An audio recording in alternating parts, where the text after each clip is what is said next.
Hey guys, how are you all? Hope all you are well. Today I am going to discuss about the Songs of Experience by William Blake. In my previous video, I have already discussed about the Songs of Innocence. So guys, let's begin. The Songs of Experience by William Blake. In the previous one, what we see? We see that who is the speaker is a chimney sweeper, a little boy who is the chimney sweeper, who is very innocent. But in this video, in this poem, we see that he is grown up. He is now grown up. He has understood that he had been exploited. Nobody can happy in heath. Nobody can smile in snow. In this poem, we can see the boy is not happy with this job. But in the Songs of Innocence, we see the boy is happy with his job. But in this video, in this poem, in Songs of Experience, the boy is not happy with his job. Why? Because he is now grown up. He has understood that he had been exploited. So guys, let's discuss Songs of Experience. Let's guys come into the text. A little black thing among the snow, crying weep weep in notes of woo. A little black thing, একটা ছোট্ট কালো বস্তু among the snow, তুষারের মধ্যে। এখানে little black thing বলতে a chimney sweepers, crying weep weep in notes of woe, অর্থাৎ যখন আমরা সংস অফ ইনোসেন্সে দেখেছিলাম সে উইপ উইপ তার মুখ থেকে যখন উচ্চারিত হতো না, কিন্তু এখন সে বড় হয়েছে এবং এখন তার মুখ থেকে উইপ উইপ কথাটা উচ্চারিত হয় ইন নোটস অফ উ, ক্রন্দনের জায়গায়। Where are the father and mother say they are both gone up to the church to pray. কবিতার স্পিকার বাচ্চাটাকে জিজ্ঞেস করছে, হোয়ার আর দাই মাদার অ্যান্ড ফাদার, তোমার মা বাবা কোথায়?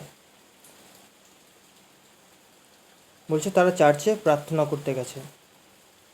Because I was happy upon the হেথ,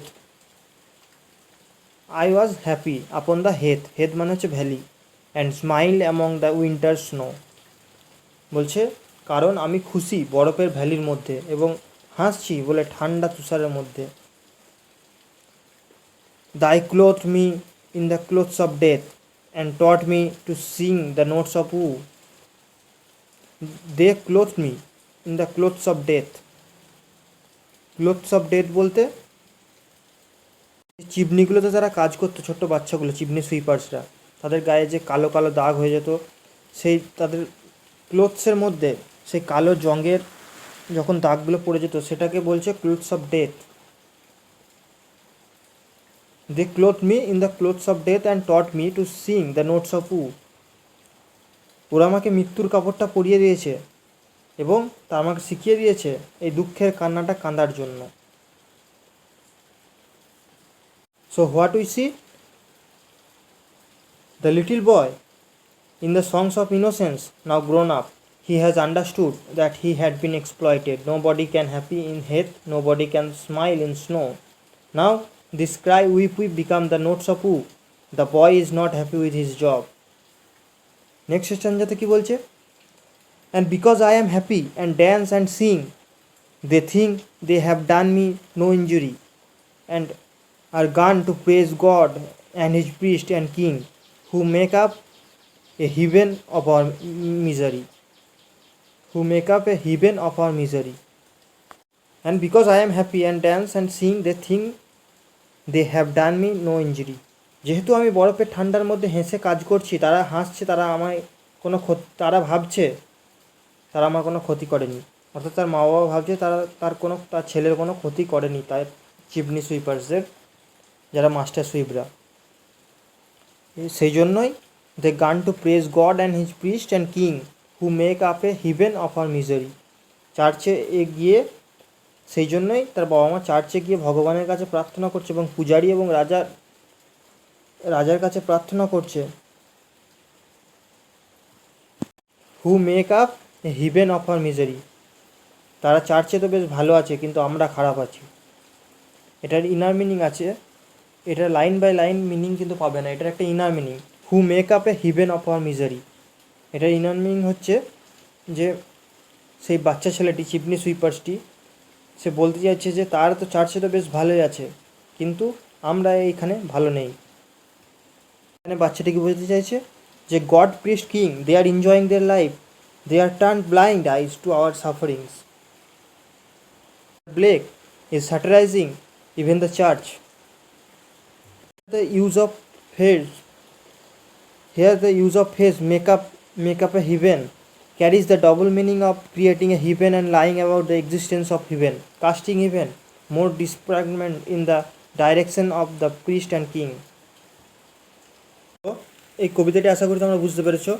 ইনোসেন্সের কবিতাটি যখন আমরা পড়েছিলাম তখন ব্লেক ইনোসেন্সের কবিতায় ন্যাচারাল ইমেজারি উদাহরণ দিয়েছিলেন এবং ওয়ার্ডগুলি ছিল পজিটিভ, কিন্তু এক্সপিরিয়েন্সের কবিতাটিতে ন্যাচারাল ইমেজারি নেই এবং ওয়ার্ডসগুলি কিন্তু নেগেটিভ। অর্থাৎ এখানে তিনি কিন্তু চার্চকেও স্যাটারাইজ করছেন। দেখো, এবং যে কিছু লাইন যেখানে আছে, they clothed me in the clothes of death, অর্থাৎ এখানে নেগেটিভ ওয়ার্ড এখানে কিন্তু আমরা দেখতে পাচ্ছি। এটাই হচ্ছে এক্সপিরিয়েন্সের কবিতা। কিছু নেগেটিভ লাইন আছে এখানে, they think they have done me no injury, এটাও একটা নেগেটিভ লাইন। এই কবিতাটির প্রথম লাইনটি তোমরা যদি দেখো লক্ষ্য করে, এখানেও কিন্তু একটা negative, a little black thing among the snow, a little black thing among the snow, এটা একটা নেগেটিভ। তো যাই হোক গাইজ, আশা করি তোমরা এই কবিতাটি বুঝতে পেরেছো আমার এক্সপ্লেনেশনে। What we see in this poem, we see that the boy is not happy with his job. Experience, innocence and experience both are necessary for human progression. তাহলে কি আমরা বলতে পারি যে এক্সপিরিয়েন্স আমাদের দরকার নেই? অবশ্যই না, এক্সপিরিয়েন্স আমাদের প্রয়োজন আছে অবশ্যই। Experience is required for progression, otherwise everyone is exploited. Blake says that without contradiction there will be no progressions. Love and hate, reason and energy, innocence and experience are necessary for human progressions.